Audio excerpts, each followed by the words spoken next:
Hello, here we are again with Mookie Tenembaum. We are exploring his philosophy, his disillusionism, and we are asking him to define concepts and terms he has himself created as he went on developing his philosophy. We will dedicate this video to one concept in particular, which is his concept of egosphere. So please, Mookie, define egosphere for us and tell us how you came up with this word and this concept.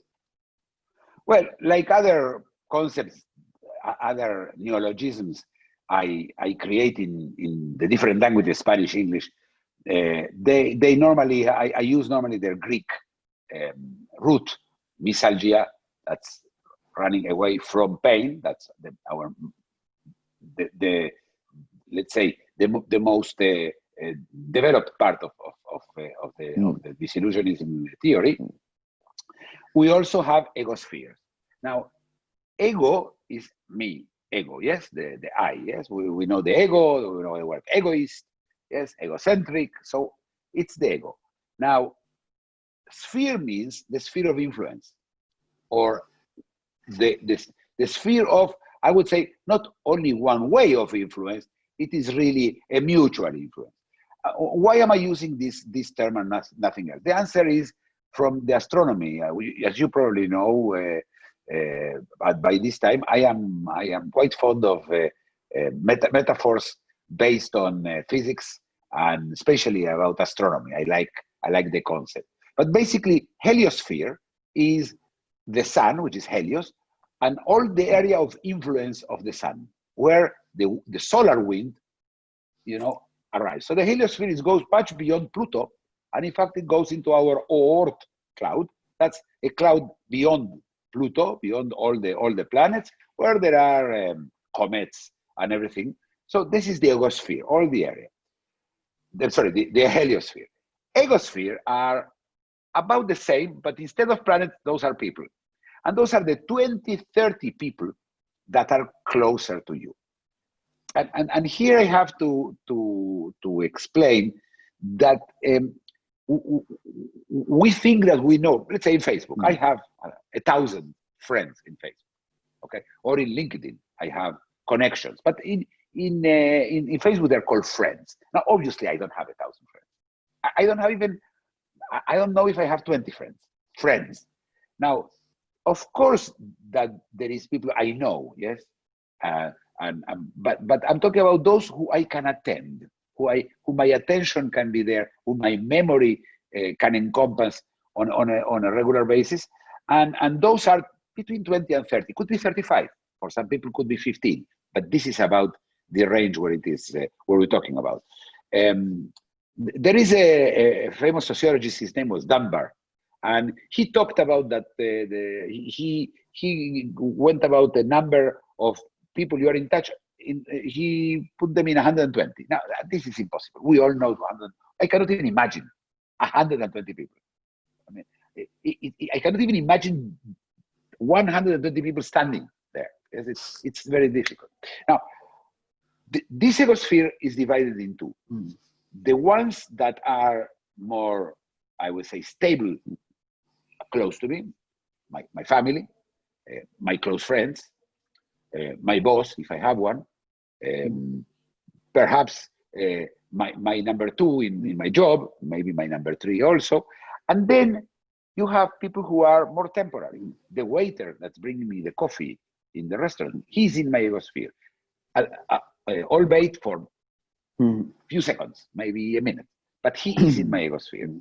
So some people are coming and going out of my egosphere all the time. Those are people who, and sometimes with some frequency, and others no, they are staying. That doesn't mean I cannot change my whole egosphere. Of course I can. Yes, it may happen that if I have a disaster and everybody in my family dies and all my friends die, of course I will have a new egosphere. But it doesn't have to go that way so far. Now, in the egosphere are not only people, and this is very important. The egosphere can include a dog, a pet, a turtle, depending on your like for purpose, or even a dead person, my grandfather, a god, a saint, or even an object, my cigarette lighter, or my favorite pen. They are all in my egosphere. Now, here comes the test. The test, if something is in my egosphere, means will I notice and will I feel something about it? Will I notice will be for all my egosphere. Of course, if the waiter disappears, yes, it probably will not elicit from me any emotion. But if I lose a brother, or a son, or a father, or an uncle, that probably will have a toll. We have an emotional toll.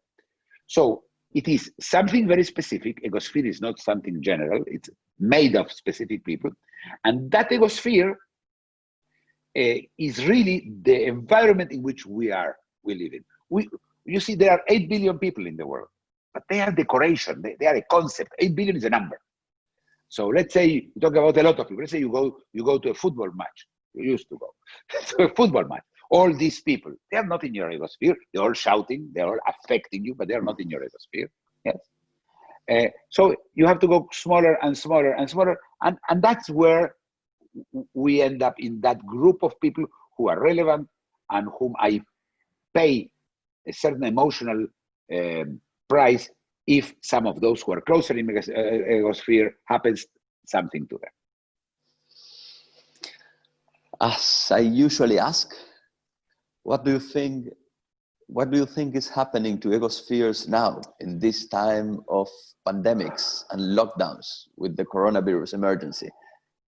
Well, I think egosphere are one of the most damaged or the most, I would say, revolutionized part in our life due to the pandemic.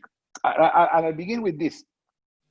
People who are very close to you suddenly are a danger to you. Your own brother, your own son, if he doesn't live with you, even your father, any of them can make you sick. So the egosphere now is not the members of the egosphere are all of them are candidates to harm me. Enemies without an intention, let's call it. Yes, enemies without they knowing they're enemies. And remember, that's my egosphere. But then that is the egosphere of my son. Happens to him exactly the same on the other way around. I am a danger to him. So suddenly the concept of having an egosphere full with people who are dangerous to your life, it's going to do, it's not going to be easy to get rid of that feeling, because if this would have happened and stayed for, I don't know, a month, 2 months, 3 months, I guess we could all go back to our old egosphere configuration. But this is not going to go away at least for a year more from now. And I believe this is going to leave scars in the way your egosphere is built. And what do you feel about your egosphere? Interesting. We'll carry on in a different video. Thank you very much. My pleasure.